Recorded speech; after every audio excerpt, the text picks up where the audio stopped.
Thank you, Jared. If you don't know me, I'm Jim Levinsky, and we have a small family business called Sylvacurl that we're hoping to expand into a little bit larger business. I'm going to tell you about that in a moment. We did, as Jared said, participate in the first Accelerator. I have to say it was really rewarding. It was super grueling and really difficult, but we learned a lot about ourselves as a team and also about our business and where we are, where we need to go. And since then, we've been trying to put all those pieces together and work on what we need to do next and really solidify that plan moving forward. I was going to be here with my partner, and unfortunately, we have Scottish Highland cattle, and they decided to eat on the other side of the fence. So she has her hands full fixing fences today. So I'm here, and I'll try and get through it the best I can. So how many of you know what styrofoam peanuts are? Right? Styrofoam packed peanuts, we all see those. And now there's these little plastic pillow packs and things like that, right? So 30 years or so ago, during the Northern Forest Lands study at the time, we were involved in that, and we saw this advertisement for a wood curl, and we thought, boy, wouldn't that be nice to use for packaging material? And we tried to do that, and we've been working on it for 3 years. So basically, how it works is, and are you doing this? Can you do the slides? Let's go to the next one, and we'll get through it. We take blocks of wood like this, primarily popple, right, aspen, and we turn them into these. It's wood curls, shake and bake, if you will. We make the curls, we shake the dust out of them, we put them through dryers because we use really raw wood, and shake them again so they're nice and clean. We put them in bags and boxes, and we ship them to our customers. We're now shipping around the country, but basically this is what we're doing. We make these curls and we ship them around as packaging material. It's basically reducing plastics, reducing carbon footprints, having a full circle sustainable product that doesn't have to go and end up in a landfill. Okay, less plastics, less everything. That's kind of what sustainability is all about. Go ahead. So what we found in our research is that really a huge portion of consumers really like making a decision based on packaging. And we've actually gotten that proved out from our own customers who give us feedback, who are getting feedback from their customers about how much they like the packaging material versus what they used to use, whether it's crumpled paper or peanuts. So a lot of what happens is there's this shifting going on. We get feedback about, well, your product's a little more expensive than the peanuts. Well, yeah, we are. But if you look at the true cost of producing plastics and styrofoam and getting rid of it, we're not expensive at all when you think about that whole big cycle. And that's really about what this is. So during our research, we actually sent out two customers and potential customers about what they value when they're choosing packaging material for their own products that they're shipping to their customers. And this is what we found and how they're ranked.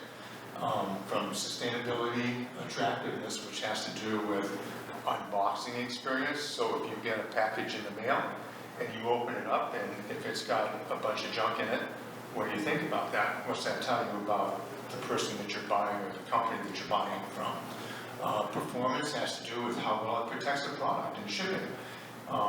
If you're shipping glass jars full of jams and jellies, is your packaging going to get it to your customers safely without it being broken? Price is a little bit lower down now. Price used to be the thing, the number one thing that we were battling against, okay? And we were trying to go head to head with styrofoam peanuts, which you can't do, or at least not in that marketplace.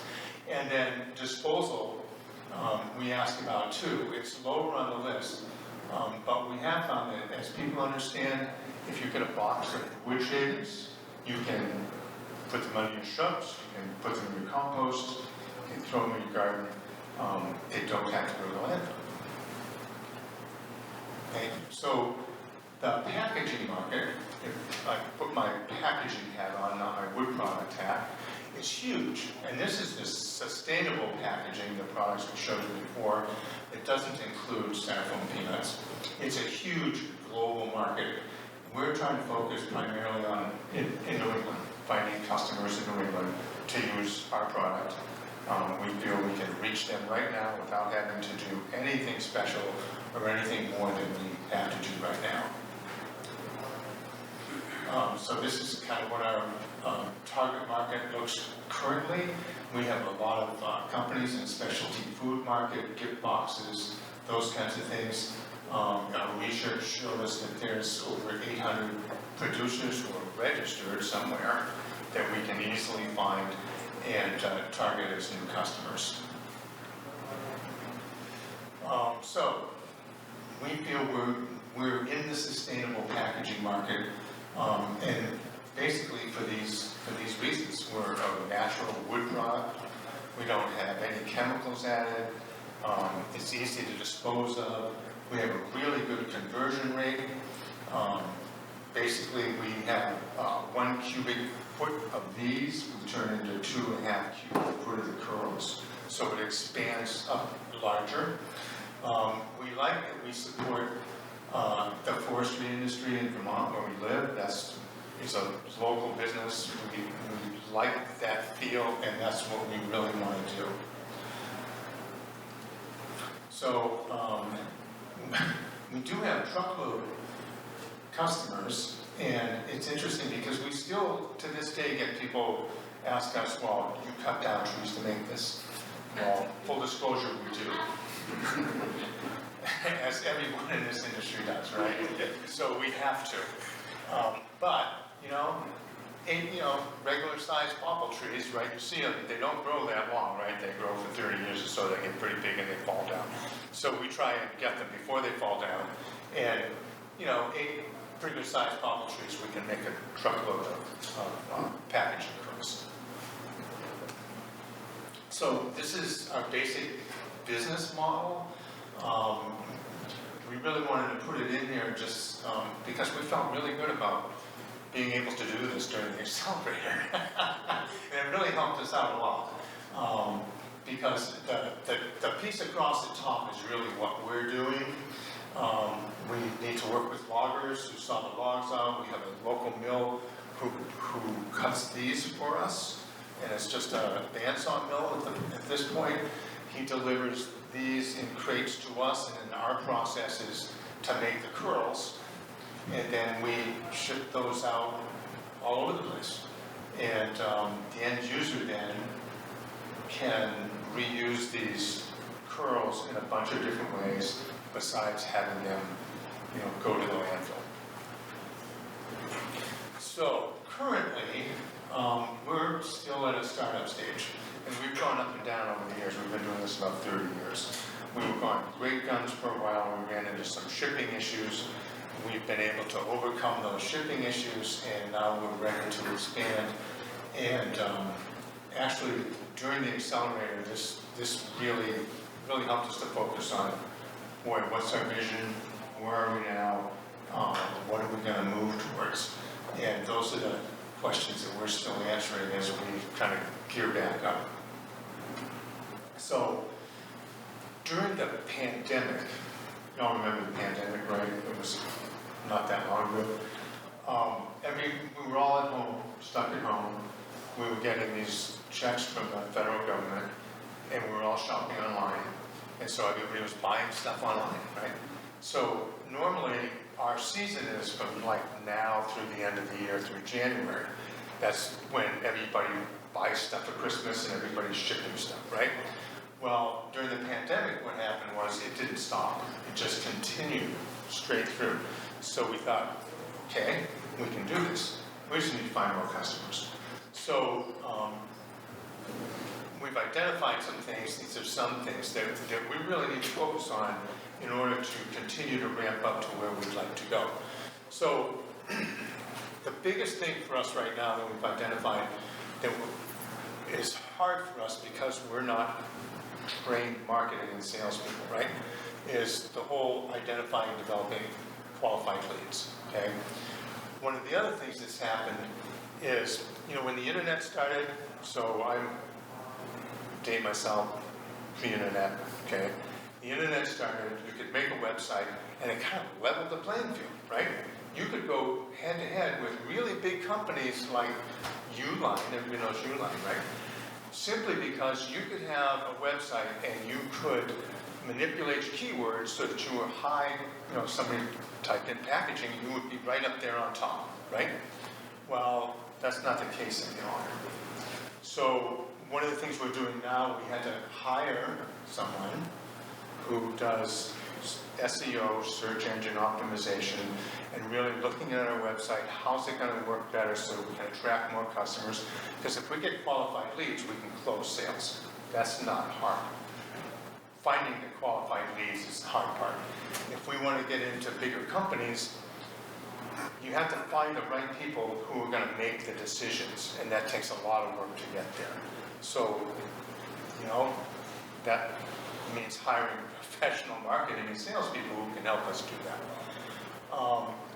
As we ramp up, we do a lot of this work ourselves with part-time people. As we wrap up and get into full-time, we're going to have to do a lot of training and hiring people, finding good people. We all know what the market is right now to find employees. We're also cognizant of supply chain development. Right now, we're working with a small mill, almost next door practically. Little family-owned mill. He saws out, brings us this wood. We're at about 10% of our capacity right now, even at that. So if we really get going, we're going to need more lumber, more blocks. We worked for a long time with one mill up in Brownington, and unfortunately he passed away, and we scrambled to find someone to do this for us. And I like getting these, I don't want to have to make these. I want to get these and make what I make. So that's one of our challenges. And also I think, and it probably came up earlier today, I think, in the early session, wood products are great. It's not bad to cut down trees. We need healthy forests. We need healthy forest economies, especially where we live, right? So anything we can do to promote that and get people in the public to stop saying, do you cut down trees for this? And switch that to, oh, this is great, so much better than plastic, would be great. And we'll need to look at how we're going to expand our facilities. Do we keep shipping from here? Or do we find a place in California where we can meet the market in California and find partners to work with there? And those are all questions that we're working on now, simply coming out of the Forest Accelerator and all the work we did. But we're doing it. So it's great. And I guess whenever it's question time, we'll do that. So maybe we could do maybe I'll try to build more of the questions into the end, but we could do just one clarifying or whatever question specific to Jim now, and then we'll do more questions at the end and more of a conversation. You have locally sourced wood, but it seems like you're one species specific. Is that really how you guys operate? I'm wondering if you guys are thinking of broadening, different types of wood into your choice of thought, but just to try to find one species from suppliers. yeah, that's a great question. We started with popple specifically because at the time everyone was saying, oh, this is just junk wood, and all the log, they were just cutting it and leaving it. And we thought, great, let's find use for that. And it's also inexpensive compared to some of those, right?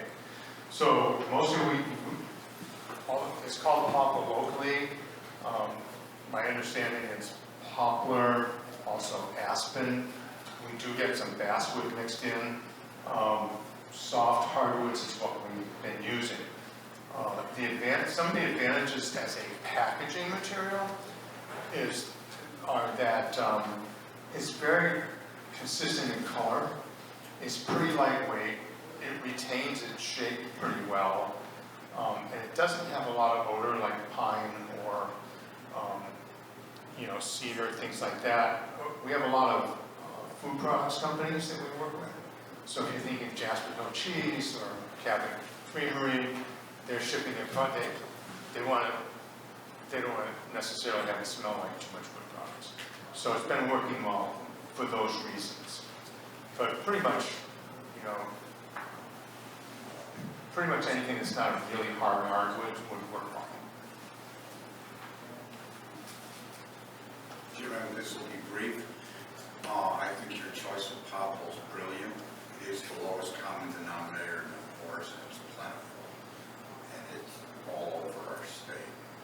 It does tip over once it gets mature, guaranteed. Is it dried by the miller or dried after you've made kernels? I like getting nice fresh wood, Green wood. green wood, because it goes through our system really nicely, and then we dry it. We have two dry the dryers. Yeah. Thank you. Thank you, Jim. So we'll come back at the end